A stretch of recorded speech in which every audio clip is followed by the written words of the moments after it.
మనం రైటింగ్ గురించి నేర్చుకున్నది, నమ్మింది అదంతా తప్పంటే ఎలా ఉంటుంది? అవును. ఈరోజు మనం రైటింగ్ అంటే ఏంటో మనందరకున్న ఒక చాలా పెద్ద, బలమైన నమ్మకాన్ని బద్దలు కొట్టబోతున్నాం. ఈ ప్రయాణం చివరికి మనల్ని ఎక్కడికి తీసుకువెళ్తుందో తెలిస్తే నిజంగా ఆశ్చర్యపోతారు. పదండి, మొదలు పెడదాం. సరే, మనం నేర్చుకున్న ప్రతి దానికి పూర్తి వ్యతిరేకంగా ఉన్న ఈ ఒక్క వాక్యంతోనే మొదలు పెడదాం. ఒక్క క్షణం ఆలోచించండి. మనకు స్కూల్లో ఏం చెప్పారు? మీ మనసులో ఏముందో అది రాయండి, మీ ఫీలింగ్స్ని ఎక్స్ప్రెస్ చేయండి అనే కదా. కానీ ఈ కొటేషన్ ఏం చెబుతోంది? అలా మనల్ని మనం ఎక్స్ప్రెస్ చేసుకోవాలనే ఆలోచనే అదే చెత్త రైటింగ్కి మొదటి కారణమట. వినడానికే చాలా విచిత్రంగా ఉంది గదూ. ఓకే, రైటింగ్ అనేది సెల్ఫ్ ఎక్స్ప్రెషన్ కాకపోతే మరింకేంటి? ఇక్కడే అసలు విషయం ఉంది. అది అప్లైడ్ సైకాలజీ. అంటే విషయం మన గురించి కాదు, మనం ఏం చెప్పాలనుకుంటున్నామో అది కాదు, విషయమంతా చదివే వాళ్ల గురించే. మన పని ఏంటంటే వాళ్ల మనసులో ఒక అనుభవాన్ని సృష్టించడం. మన పదాలు కేవలం అక్షరాలు కాదు, అవి టూల్స్. ఆ టూల్స్తో ఎదుటివారి మైండ్లో మనం కోరుకున్న ఫీలింగ్ని, ఒక ఐడియాని నిర్మించాలి. అదీ అసలు పాయింట్. ఈ రెండిటి మధ్య తేడా ఏంటో ఇంకాస్త స్పష్టంగా చూద్దాం. సెల్ఫ్ ఎక్స్ప్రెషన్ అనేది ఎలా ఉంటుందంటే, మనం గట్టిగా గాలిలోకి అరిచినట్టు, ఎవరో ఒకరు వింటారులే అనే ఒక ఆశ, అంతే. కాని అప్లైడ్ సైకాలజీ అలా కాదు. అది ఒక సీసాలో మెసేజ్ పెట్టి సముద్రంలో వదిలినట్టు. కాని ఇక్కడ ట్విస్ట్ ఏంటంటే, ఆ సీసా ఒడ్డుకు చేరాలి, సరైన వ్యక్తికి దొరకాలి. అతను దాన్ని ఓపెన్ చేసినప్పుడు మనం ఏ ఉద్దేశంతో ఆ మెసేజ్ పెట్టామో అచ్చం అలాగే అర్థం చేసుకోవాలి. చూసారా? ఇది జస్ట్ పంపించడం కాదు, ఇది కనెక్ట్ అవ్వడం. సరే, ఈ థియరీ అంత బావుంది, కాని ఇది నిజంగా పనిచేస్తోందా? ప్రాక్టికల్గా చూద్దాం. ఒక్క క్షణం. మనిషి మెదడుని ఒక కాంప్లెక్స్ ఆపరేటింగ్ సిస్టమ్ అనుకుందాం. అలాంటప్పుడు కొన్ని సరైన పదాలు ఒక కంప్యూటర్ కోడ్లా పనిచేస్తాయి. అవి మనమనుకున్న ప్రోగ్రామ్ని వాళ్ళ మైండ్లో రన్ చేస్తాయి. సరిగ్గా ఇదే టెక్నిక్ ఉపయోగించిన ఒక జీనియస్ కోల్డ్ ఈమెయిల్ని ఇప్పుడు మనం డీకోడ్ చేద్దాం. ఇతని పేరు సోహం పారిక్, ఒక సాఫ్ట్వేర్ ఇంజనీర్. ఇతనేం చేశాడంటే, ఒకే ఒక కోల్డ్ ఈమెయిల్, జస్ట్ ఒకే టెంప్లెట్తో వందల కొద్ది ఇంటర్వ్యూలు సంపాదించాడు. ఎలా సాధ్యం? అసలు ఒక ఈమెయిల్కి అంత పవర్ ఎలా వచ్చింది? సింపుల్. ఎందుకంటే అతను తన గొప్పతనం గురించి రాయలేదు. ఆ ఈమెయిల్ చదివే ఫౌండర్ మైండ్సెట్ ఏంటి, వాళ్ళ ఆలోచనలు ఎలా ఉంటాయి అని ఒక సైకిక్ లాగా వాళ్ళ మనసుని చదివి మరీ రాశాడు. ఇదిగో అతని ఈమెయిల్లో మొదటి కీలకమైన వాక్యం ఇదే. చాలా సింపుల్గా, నార్మల్గా అనిపిస్తోంది గదూ. కాని ఈ సింపుల్ వాక్యం వెనక ఒక పవర్ఫుల్ సైకలాజికల్ ట్రిగ్గర్ దాగుంది. ఇదేదో మామూలు పొగడ్తా అనుకుంటే పొరపాటే. రోజుకి వందల కొద్దీ కాపీ పేస్ట్ ఈమెయిల్స్ వచ్చే ఫౌండర్కి ఇలా కరెక్ట్గా వాళ్ళ కంపెనీ పేరు మెన్షన్ చేయడం అనేది మామూలు విషయం కాదు.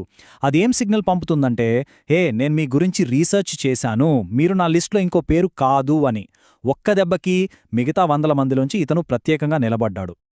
ఇది ఫస్ట్ పంచ్ మాత్రమే. అస్సలు నాకౌట్ పంచ్ ఇదిగో. నాకు కోడింగ్ తప్ప వేరే హాబీలు పెద్దగా లేవు. నేను బాగా చేసేది ఒక్క బిల్డింగ్ మాత్రమే. వావ్! ఇక్కడే అసలైన మైండ్ గేమ్ స్టార్ట్ అయ్యింది. అబ్బా, ఇది నిజంగా ఒక మాస్టర్ స్ట్రోక్. ఎందుకంటే స్టార్టప్ కల్చర్ని కొంచెం గమనిస్తే వాళ్ళు కోడింగ్నే ప్రాణంగా, శ్వాసగా భావించే ఇంజనీర్లని దేవుళ్లా చూస్తారు. ఈ యొక్క వాక్యం అచ్చం అలాంటి ఇంజనీర్ చిత్రాన్ని గీసింది. అతను సింపుల్గా నేను మంచి కోడర్ని అని చెప్పట్లేదు. అతనేం చెప్తున్నాడంటే, మీరు ఎలాంటి ఎంప్లాయీ కావాలని కలలు కంటున్నారో ఆ వ్యక్తిని నేనే అనే. అంటే ఫౌండర్ మనసులో ఉన్న ఐడియల్ ఎంప్లాయీ బొమ్మని తీసుకెళ్లి అద్దం ముందు పెట్టినట్టు. ఈ ఐడెంటిటీని ఇంకా స్ట్రాంగ్ చేయడానికి అతను ఇంకో టెక్నిక్ వాడాడు. ఆ స్టార్టప్ ప్రపంచంలో ఉన్నవాళ్లకు మాత్రమే తెలిసే కొన్ని ప్రత్యేకమైన పదాలు, అంటే వాళ్ళ లోకల్ లాంగ్వేజ్ వాడాడు. ఈ super lean teams, work across the stock లాంటి మాటలు, ఇవి ఊరికే ఫ్యాషన్ కోసం వాడే పదాలు కావు. అవి ఒక సీక్రెట్ కోడ్ లాంటివి. ఆ క్లబ్లో ఉన్న వాళ్లకి మాత్రమే తెలిసే ఒక సీక్రెట్ హ్యాండ్షేక్ లాంటివి. ఈ పదాలు వాడటం ద్వారా అతను ఆ ఫౌండర్కి ఒకే ఒక మెసేజ్ పంపుతున్నాడు: నేను బయటివాణ్ణి కాదు బాస్, నేను మీ గ్యాంగ్, మీ ప్రపంచం, మీ కష్టాలు నాకు తెలుసు అని. మొత్తానికి ఇదంతా ఇంత పర్ఫెక్ట్గా ఎలా వర్కౌట్ అయింది? దీని వెనుక ఉన్న సైకలాజికల్ ప్రిన్సిపల్ పేరు కన్ఫర్మేషన్ బయాస్. అంటే ఏంటంటే, మనం ఆల్రెడీ ఏదైతే నమ్ముతామో దాన్నే నిజమని చెప్పే విషయాల్ని మనం వెంటనే ఇష్టపడతాం, నమ్మేస్తాం. ఈ ఈమెయిల్ చేసింది అదే. అది కేవలం జాబ్ అడగలేదు. అది ఆ ఫౌండర్తో మాట్లాడి, మీ నమ్మకాలు కరెక్టే, ప్రపంచం గురించి మీరనుకుంటున్నది నిజం, దానికి బెస్ట్ ఎగ్జాంపుల్ నేనే అని చెప్పింది. సో ఇతన్ని జాబ్లోకి తీసుకోవడం ద్వారా వాళ్ళు తమని తాము సరైన వాళ్ళుగా ప్రూవ్ చేసుకుంటున్నారు. ఓకే, మనం ఇప్పటిదాకా చూసింది ఒక ఈమెయిల్ గురించి, కానీ ఇది మనకు ఒక చాలా పెద్ద ప్రిన్సిపుల్ని చూపిస్తోంది. అదే వరల్డ్ బిల్డింగ్, అంటే ఒక ప్రపంచాన్ని నిర్మించడం. అది ఒక ఈమెయిల్ కావచ్చు, ఒక సినిమా కావచ్చు, ఒక నవల కావచ్చు, లేదా ఒక మార్కెటింగ్ క్యాంపెయిన్ కూడా కావచ్చు. ఏదైనా సరే, సక్సెస్ఫుల్ కమ్యూనికేషన్ వెనుకున్న సీక్రెట్ ఏంటంటే అవతలి వాళ్లు అడుగుబెట్టి నమ్మగలిగే ఒక ప్రపంచాన్ని సృష్టించడం. సరే, ఇలాంటి ప్రపంచాల్ని కట్టడానికి బేసిక్గా 2 దారులున్నాయి. మొదటిది చాలా సింపుల్ దారి, సోహం పారిక్ చేసింది అదే. అవతల వాళ్ళు ఆల్రెడీ నివసిస్తున్న ప్రపంచంలోకి మనం స్మూత్గా కలిసిపోవడం. ఇక రెండో దారి, ఇది చాలా కష్టమైనది. వేరే వేరే ప్రపంచాల నుండి కొన్ని ముక్కలు అబ్బు తెచ్చుకుని మనమే సొంతంగా ఒక కొత్త ప్రపంచాన్ని నిర్మించడం. మొదటి దారిలో, అంటే ఆల్రెడీ ఉన్న ప్రపంచంలో కలిసిపోవాలంటే మనకు అటామిక్ యూనిట్స్ కావాలి. ఇవేంటంటే ఎవరో కాదనలేని బేసిక్ నిజాలన్నమాట. ఉదాహరణకి, మనమందరం మన కంపెనీ పెరగాలనే కోరుకుంటున్నాం అని చెప్పామనుకోండి, దీంతో ఎవరికీ గొడవ ఉండదు. ఇదొక కామన్ గ్రౌండ్, ఇదొక బలమైన పునాది లాంటిది. ఈ పునాది మీద మనం మన ఐడియాని కట్టొచ్చు. ఇది వెంటనే మన మధ్య ఒక కామన్ గోల్ ఉందని ఫీలింగ్ తెస్తుంది. మరి రెండో దారి సంగతేంటి? ఒక కొత్త ప్రపంచాన్ని నిర్మించడం, అది అస్సలు జీరో నుండి క్రియేట్ చేయడం ఇంపాసిబుల్. ఎవరూ అలా చేయలేరు. ఏం చెయ్యాలంటే, జనాలకి ఆల్రెడీ తెలిసిన ప్రపంచాల నుండి కొన్ని ముక్కల్ని అప్పు తెచ్చుకోవాలి. వాటికి మన సొంత కొత్త ఐడియాలని కలిపి ఒక కొత్త ప్రపంచాన్ని సృష్టించాలి. దీనికి ప్రపంచంలోనే బెస్ట్ ఎగ్జాంపుల్ ఒకటుంది. చూద్దామా? ఆ ఎగ్జాంపుల్ ఏంటంటే డూన్ యూనివర్స్. ఇది వరల్డ్ బిల్డింగ్లో ఒక మాస్టర్ క్లాస్ లాంటిది. వాళ్ళేం చేశారంటే, మొదట మనందరికీ కొంచెం తెలిసిన అరబిక్, ఇస్లామిక్ కల్చర్ నుండి కొన్ని పదాలు, కాన్సెప్ట్లు తీసుకున్నారు. దానివల్ల మనకు అది మరీ కొత్తగా అనిపించదు. ఆ తర్వాత దానికి వాళ్ల సొంత క్రియేషన్స్, అంటే ఆ పెద్ద పెద్ద షాండ్ వామ్స్, స్పైస్ లాంటి పూర్తిగా కొత్త విషయాల్ని జోడించారు. ఇక ఫైనల్ టచ్, ఆ ప్రపంచాన్ని నిజంగా నమ్మేలా చేయడానికి ఒక షాండ్ వామ్ని ఎలా రైట్ చేయాలి లాంటి చిన్న చిన్న డీటెయిల్స్ని కూడా చాలా కన్సిస్టెంట్గా చెప్పారు. ఆ చిన్న వివరాలే ఆ ప్రపంచానికి ప్రాణం పూశాయి. ఓకే, మనం ఇప్పటిదాకా రైటింగ్, సైకాలజీ, కోల్డ్ ఈమెయిల్స్, చివరికి డూన్లో యూనివర్సల్ కట్టడం దాకా వచ్చాం. కానీ ఈ కథలో ఒక ఫైనల్ ట్విస్ట్ ఉంది.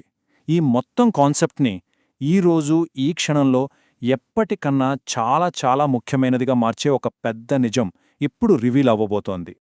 ఒక్క క్షణం ఆలోచించండి. ఒకవేళ మనం ఇప్పటిదాకా మాట్లాడుకున్న ఈ ప్రిన్సిపల్స్ అన్నీ కేవలం మనుషుల కోసం రాయడం గురించి కాకపోతే, ఒకవేళ దీని టార్గెట్ పూర్తిగా వేరేది అయితే? అవును, ఇక్కడే ఉంది అసలు క్లైమాక్స్. మనం ఈ వరల్డ్ బిల్డింగ్ గురించి నేర్చుకున్న ప్రతి ఒక్క విషయం ఒక ఆర్టిఫిషియల్ ఇంటెలిజెన్స్కి, అంటే ఒక ఏఐకి ఒక పర్ఫెక్ట్ ప్రాంప్ట్ ఎలా రాయాలి అనడానికి టెక్నికల్గా 100% కరెక్ట్ అయిన వివరణ.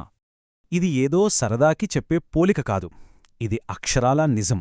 మనం ఒక మనిషి కోసం రాసినప్పుడు వాళ్ల మనస్సులో, వాళ్ల ఊహలో ఒక ప్రపంచాన్ని కడుతున్నాం. అదే ఒక ఏఐకి ప్రాంప్ట్ ఇచ్చినప్పుడు దాని ప్రాబబిలిటీ స్పేస్లో, అంటే దానికున్న అనంతమైన అవకాశాల ప్రపంచంలో మనం ఒక తాత్కాలిక ప్రపంచాన్ని కడుతున్నాం. ఏ దారిలో వెళ్ళాలి, ఏ దారిని వదిలేయాలి అని దానికి రూల్స్ పెడుతున్నాం. ఈ రెండిటి మధ్య కనెక్షన్ నిజంగా అద్భుతం. అయితే ఒక మంచి ప్రాంప్ట్ అంటే ఏంటి? సింపుల్గా చెప్పాలంటే అది ఒక టెంపరరీ యూనివర్స్కి మనం రాసే ఫిజిక్స్ రూల్స్ లాంటిది. మనం ఏఐ యొక్క అనంతమైన శక్తిని తీసుకుని దాన్ని ఒక చిన్న ఫ్రేమ్లో బంధించి, ఇదే నీ ప్రపంచం, ఈ రూల్స్ ప్రకారమే నువ్వు పనిచెయ్యాలి అని చెప్తున్నాం. ఆ ఒక్క క్షణానికి ఆ యూనివర్స్కి మనమే దేవుళ్ళు. ఇదో చాలా పవర్ఫుల్ ఐడియా కదా.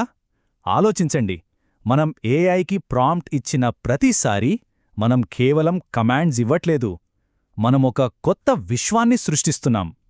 అందుకే చివరిగా మనం గుర్తుపెట్టుకోవాల్సిన కీలకమైన విషయం ఇదే. మనం ఒక మనిషికి ఈమెయిల్ రాస్తున్నామా, లేదా ఒక ఏఐకి ప్రాంప్ట్ ఇస్తున్నామా? ప్రశ్న ఒకటే. మనం కేవలం కొన్ని పదాలని గాలిలోకి వదులుతున్నామా, లేక ఒక ఉద్దేశంతో జాగ్రత్తగా ఒక విశ్వాన్ని నిర్మిస్తున్నామా? ఈ ఒక్క ప్రశ్న మనం కమ్యూనికేట్ చేసే పద్ధతిని పూర్తిగా మార్చేయగలదు.